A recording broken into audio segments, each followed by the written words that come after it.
It's been over 20 years since the original Death Note came out, and recently during my holiday to Japan, I decided to rewatch the series whilst on the plane. Some Bleach as well. But one thing that really stood out to me was how the values of the main character Light starkly contrast the traditional protagonists when it comes to stopping crime and evildoing. Those who also have a soft spot for DC Comics might recall that one of the key parts of Superman's code was not to kill. His principle often leads to complex scenarios where Superman must apprehend villains without causing fatal harm. There are even specific storylines designed to make it appear as though Superman may have broken that moral code, only to reveal in the end that his principles remained intact. On the other hand, Death Note features a narrative deeply entwined with death, prominently featuring deliberate killings. The anime, which features 37 episodes, frequently depicts death in nearly every episode. The preferred method of murder is inducing heart attacks, leading to countless scenes of individuals clutching their chests in agony. Additionally, the series does not shy away from illustrating a variety of fatal incidents, including fires, shootings, vehicular mishaps, and staged suicides. Victims range across all walks of life, from criminals to politicians to upstanding citizens, attractive young women, bullies, and even those portrayed as heroes. Since the series came out so long ago, I'm gonna quickly spend 3 to 4 minutes recapping the story for those who might have forgotten. Feel free to skip if you still remember the plot. The concept of Death Note is intriguingly straightforward. In a realm above ours, the Shinigami or death gods dictate human morality by noting names in their mystical notebooks. Sometimes these notebooks find their way into the human world, whether by chance or intentionally, and fall into the hands of unsuspecting humans. In the story, Light Yagami, a charismatic and intelligent high school student, stumbles across a notebook discarded by a Shinigami. Conveniently, the Shinigami has listed the rules of the Death Note in the book, the most crucial one being that writing the name of a person you can visualize will cause them to die from a heart attack within 40 seconds. As Light delves deeper, he learns that he can not only control the timing but also the circumstance of death. His Shinigami guardian, Ryuk, informs him that sacrificing half his lifespan could grant him the Shinigami eyes, enabling him to see a person's name just by looking at them.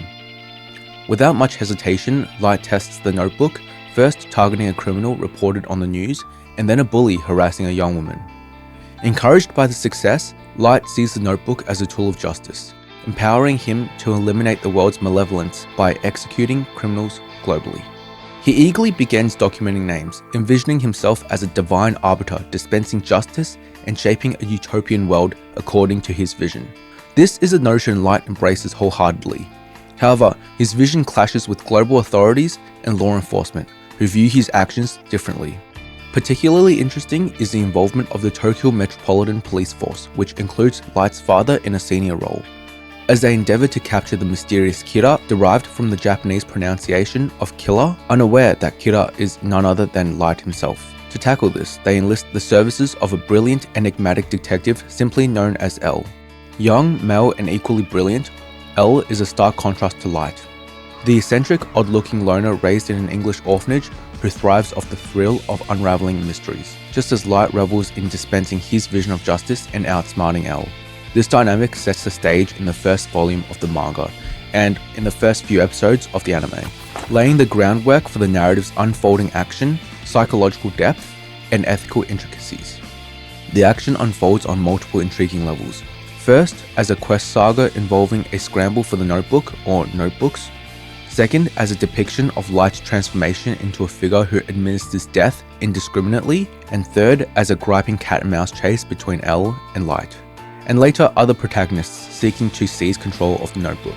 Beyond the pursuit of the notebook, the core of the series is an intellectual battle between the two geniuses, each striving to unveil the other's identity through increasingly complex strategies. It is in these cerebral confrontations where the manga truly excels as entertainment.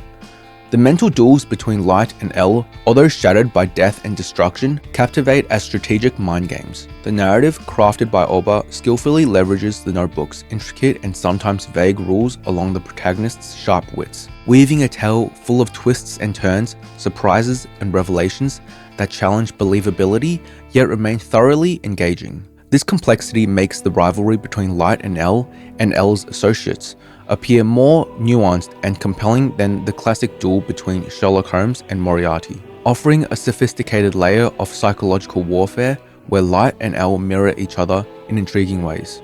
Light as a privileged student, envied by his peers, and L as a peculiar outsider who both intimidates and fascinates those he encounters. The series' popularity is fueled predominantly by the rapid-fire twists and the intense rivalry between the two main characters. However, the psychological depth and moral intricacies greatly enhance the narrative. Light is a particularly fascinating character, viewed by many as a hero for his efforts to cleanse the world of corruption. Notably, even the police admit that crime rates have plummeted by 70% since Light began his crusade. Yet, his method of instilling fear to enforce goodness raises profound moral questions about free will and our perceptions of human nature. Light's approach has parallels with the ancient Chinese philosophy known as legalism, which, unlike Confucianism, holds that humans are inherently corrupt and require strict laws to curb their base instincts. In this light, Light's actions could be seen as a divine intervention, and by the series' end, many indeed revere Kira as a deity. Moreover, Death Note touches on contemporary Japanese issues, including the death penalty, crime fears, bullying, and a widespread sense of alienation and meaninglessness, affecting many in modern Japan.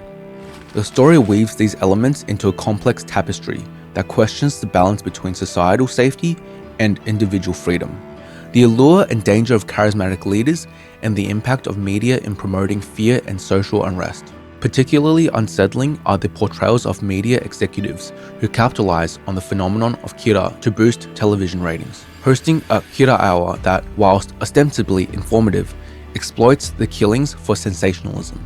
Indeed, the themes portrayed in Death Note might resonate across modern industrialized societies, particularly regarding crime, alienation, and media influence.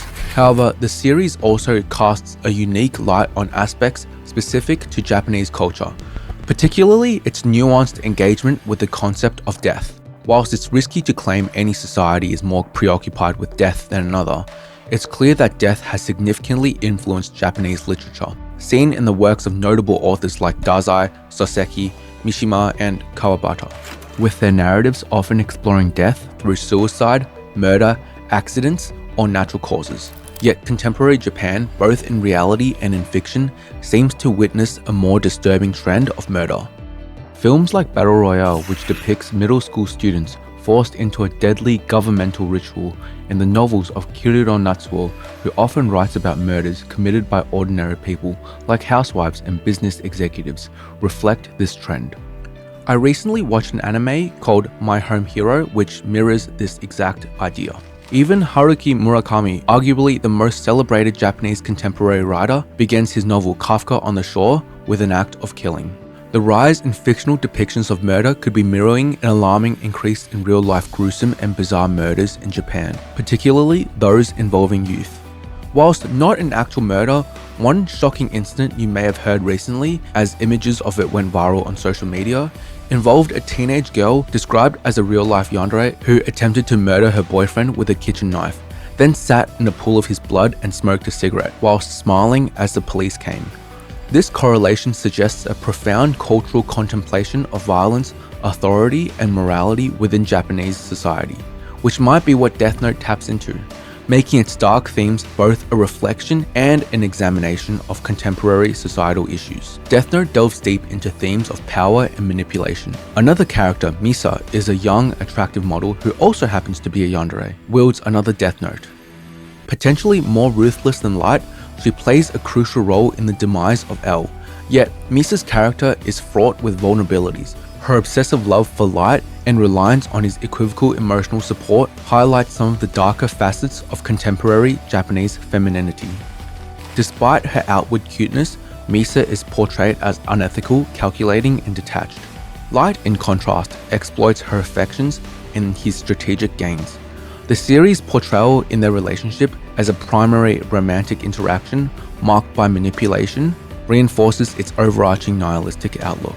Death Note, with its extensive portrayal of killings, straddles the line between reflecting social violence and serving as a wish fulfillment fantasy that critiques and compensates for societal violence. Some readers and watchers likely experienced some sort of imagined thrill and satisfaction from seeing these criminals punished in the story, almost in a sense hoping that it was in real life, finding it in a form of divine justice that brings order in a chaotic world. This notion of a correcting force is perhaps why Shinigami portrayed in detail and menacing figures are popular collectibles associated with the series. Yet the influence of the Death Note has spilled over into reality, with troubling instances of bullying and even murder linked to the narrative as reported by Wired magazine.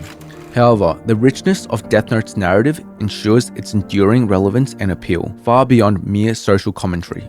For those interested in psychoanalytic theory, the manga can be viewed through the lens of what Freud described as the omnipotence of thought, a concept particularly resonant with adolescents grappling with the issue of power and identity. This narrative trope is common in stories about telepathy or telekinesis, such as Stephen King's Carrie or Otomo Katsuhiro's Akira, where young protagonists exert control over their environments in a wish-fulfilling manner.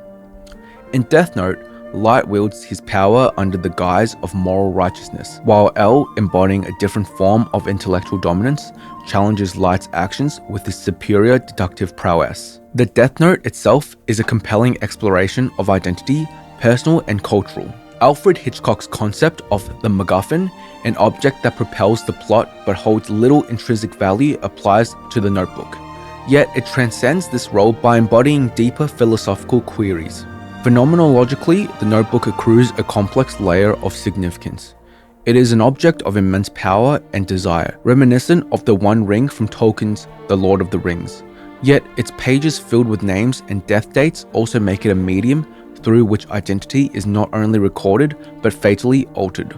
This inability to see L's true name is what shields L from an early demise. The importance of names in the series echoes themes seen in other contemporary literature, such as Haruki Murakami's The Wind-Up Bird Chronicle, where names and identity are central motifs. In Murakami's narrative, identities are hidden and revealed through names for protection or escape, highlighting the significance of naming in understanding and controlling identity.